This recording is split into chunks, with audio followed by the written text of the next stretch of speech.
Oh, good. Okay, so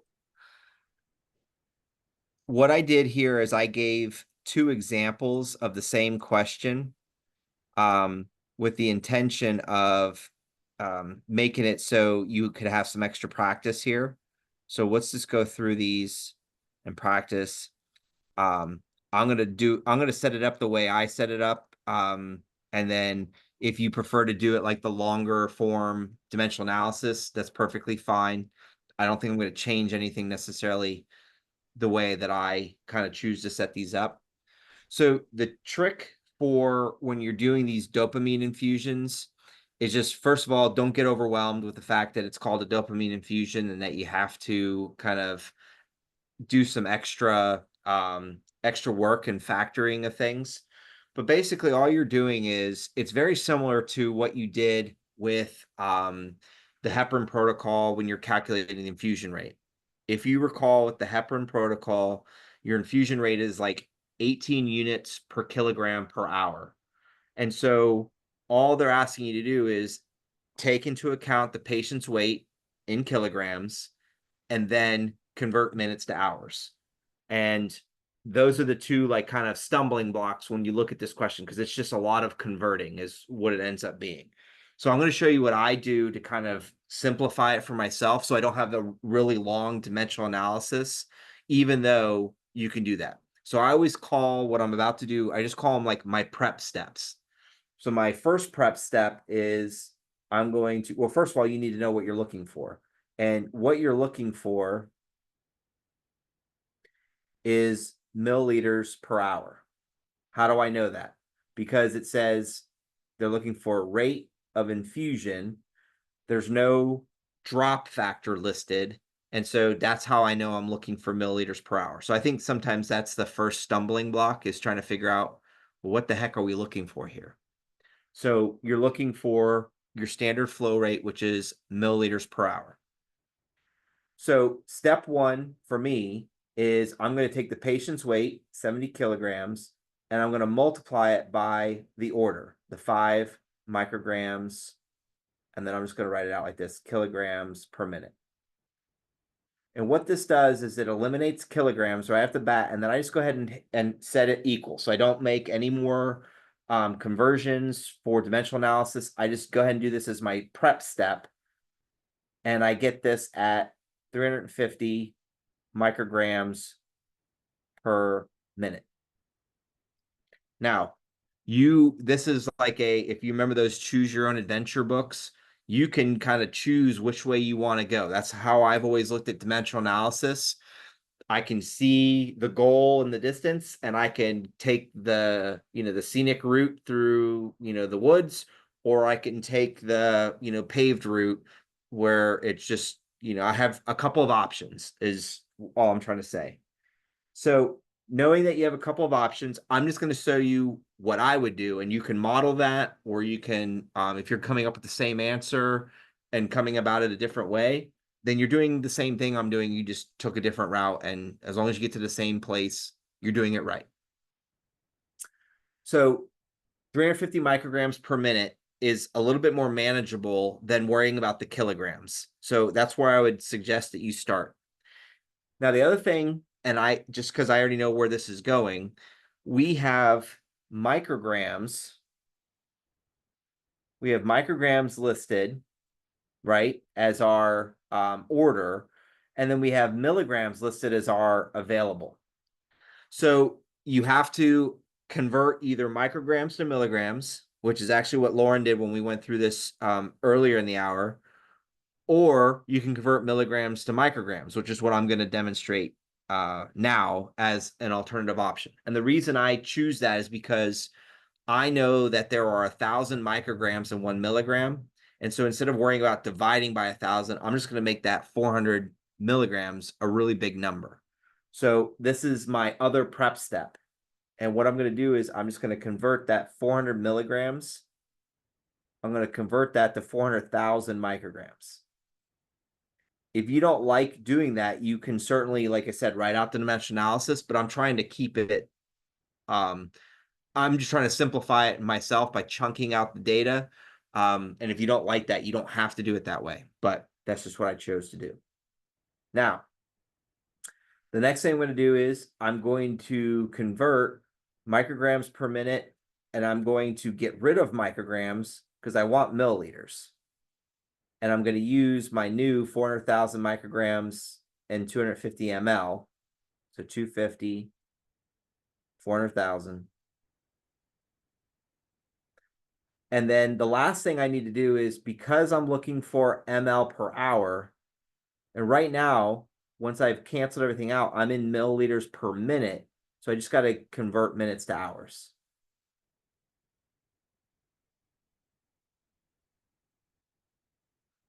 And then I solve. And all I'm going to do is multiply across the top, 350 times 250 times 60, and then divide by the 400,000. I know it's big numbers, but I think it's better than working with decimals. And then after it's all said and done, you should get an answer of 13.1 milliliters per hour. I believe the key to this one is incorrect. So what I'm going to challenge you now, Sarah, and then Lauren, you can do this one again too, but I know you already did it. Go ahead and do the second dopamine question that's listed here. I changed the numbers. I changed the patient's weight. I changed the available, and see what answer you get. And we'll see if we both get the same answer.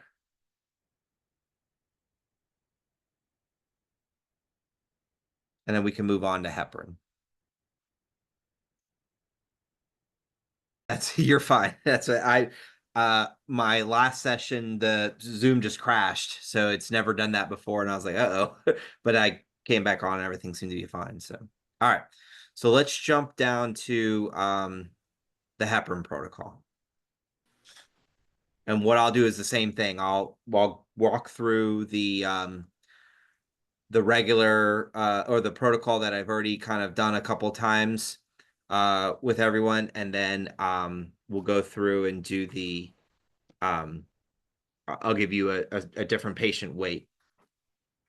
So before I do anything, I just want to zoom out on this just so you can kind of see. When we talk about the heparin protocol, you remember this from last semester. It's just, this whole thing is considered the protocol. Okay, so everything I'm kind of covering up there or shading in gray, that whole thing is the protocol. The things that I crossed out are just things that are listed on the protocol that you're not responsible for answering. So you don't need to figure out like the Gaiac stool and the neurochecks and the things like that. That'd be determined throughout the clinical aspect of the heparin protocol. You just care about the math. And the math you care about is calculating an initial bolus and then calculating an initial infusion rate. Okay. And then that's what you're going to figure out. And so I'm going to show you the things that you need to know, and then how to find that information. Now, I went ahead and I kind of highlighted a couple areas just to kind of focus on what you need to be paying attention to when it comes to the protocol. And then I'll walk through how we get to our answers based off of a patient's weight. And then I'll give you an alternative scenario and ask you to answer them. And then that should be plenty of practice for what we're doing here. So let me zoom back in and let me clear out my work. And then I'll go over, just as a review, what's in the protocol. And hopefully this is the last time you see this question. Unless you're maybe doing, you're working in a heart unit or something.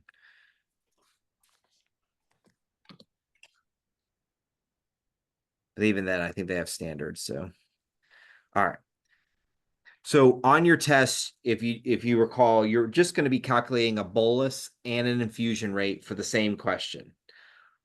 You might get asked this separate scenario, but I doubt it. But I put it on there as extra practice.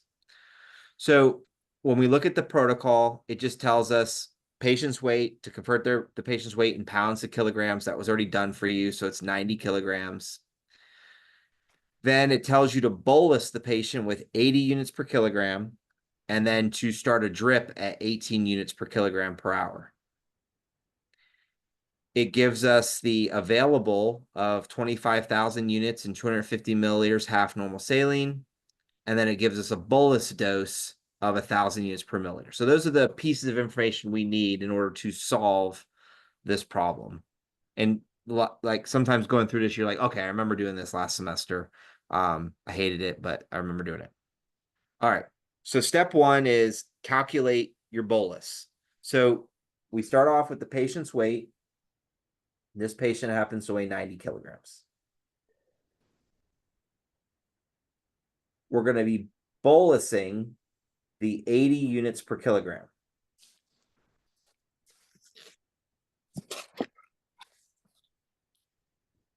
And I think that's 7,200, but let me double check. All right, close. So 80 times 90, and we get 7,200. Make sure we're recording. Okay, good.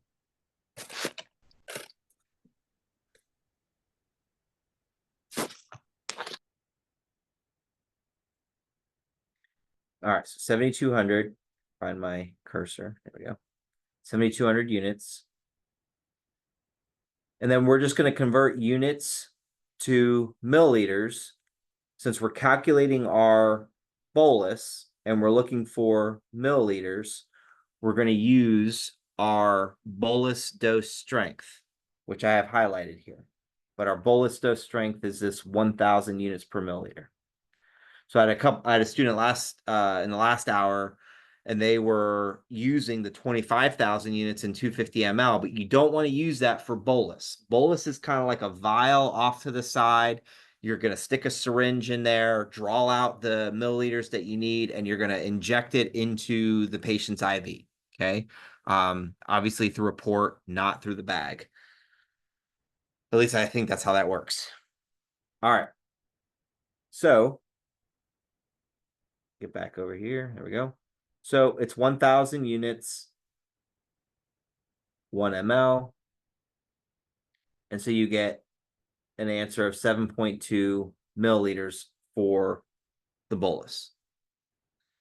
Any questions on how I got to the bolus?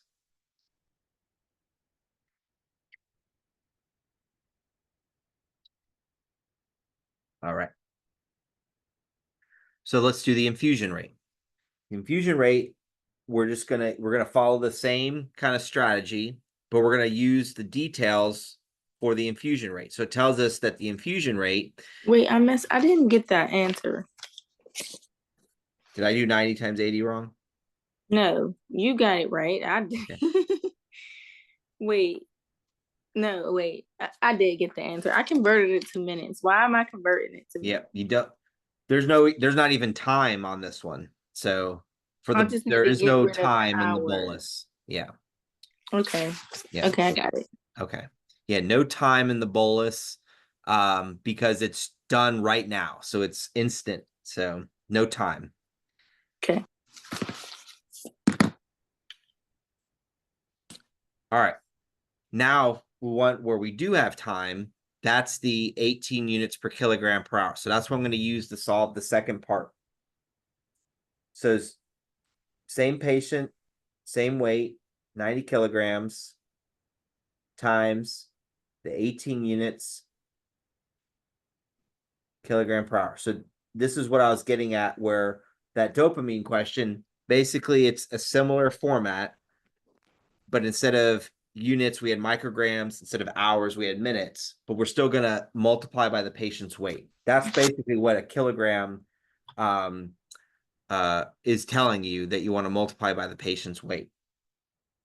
So kilograms, 90 times 18.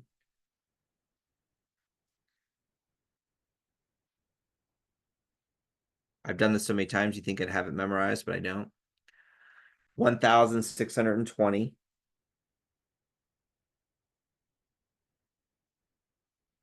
That's units per hour.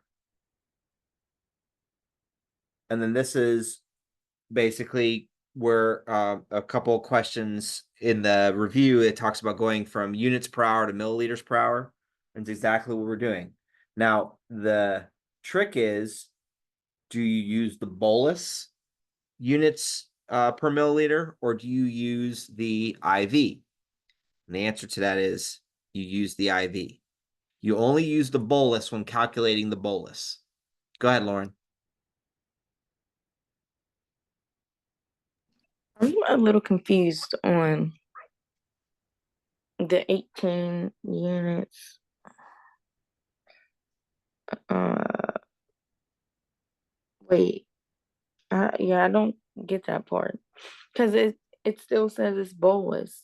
You're starting drip. Wait, I'm confused. We already answered the bolus. So the bolus was 80 units per kilogram. So we did that already.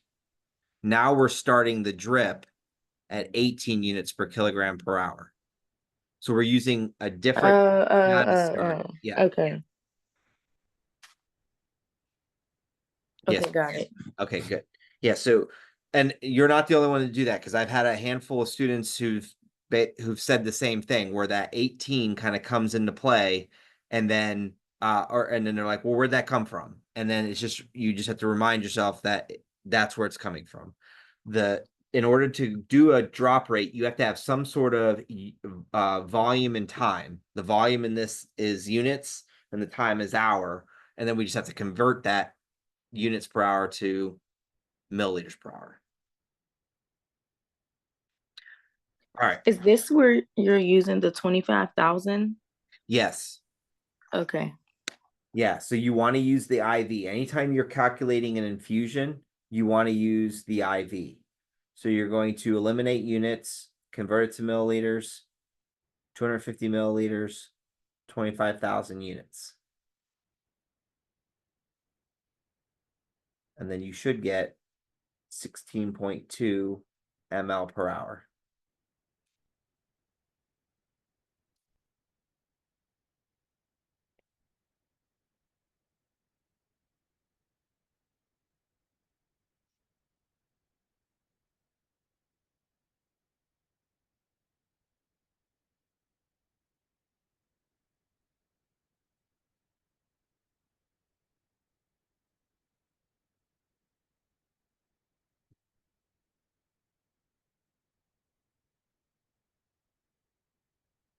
All right.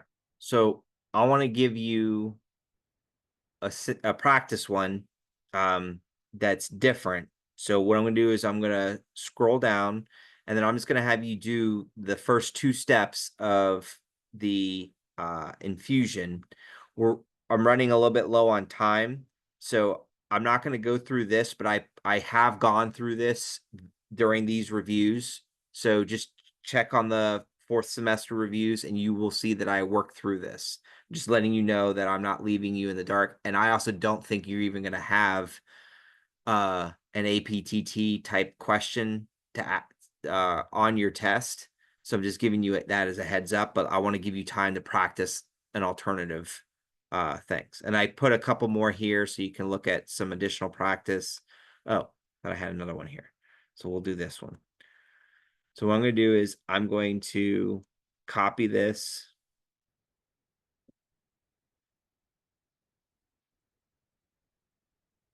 And then create a separate question. Give me 1 second because I'm going to change the patient's weight.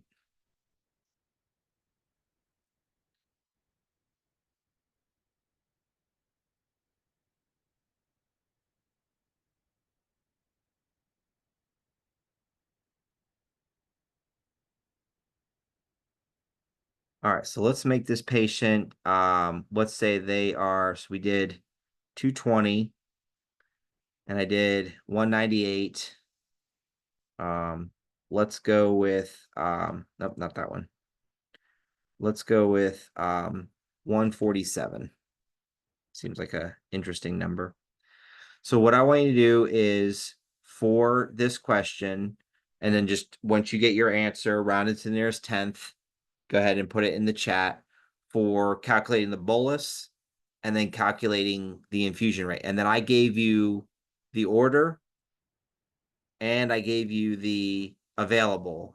So you don't have to reference the protocol, but it's the same It's the same data. So go ahead and calculate the bolus and the IV, and let's see if we all get the same answer.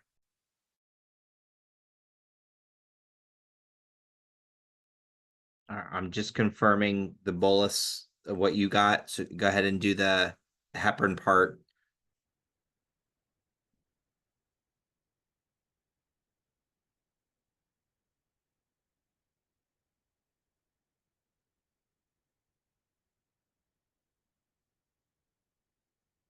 And I also got 5.3 for the bolus. Good job.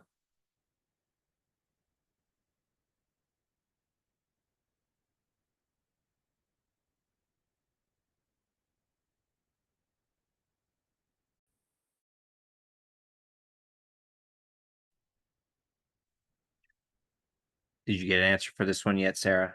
Oh, okay, good. There it is. Yep, same thing I got as well. Well, thank you so much. That was helpful. You're welcome. And I will say, like I said, I went through and I set up several examples of these. So so I would recommend go back, look at the Tuesday 240 reviews. And then once I upload these, they'll probably be uploaded tomorrow. And then that way you can kind of see what to expect and what to review, and then practice. This is your last one. So Thank you. you're welcome. So Thank you if I don't hear very from, if you have any other questions, email me. Otherwise, good luck on your test, and hope you do great. Thank Thank you you. again. Yeah, you're welcome. Absolutely.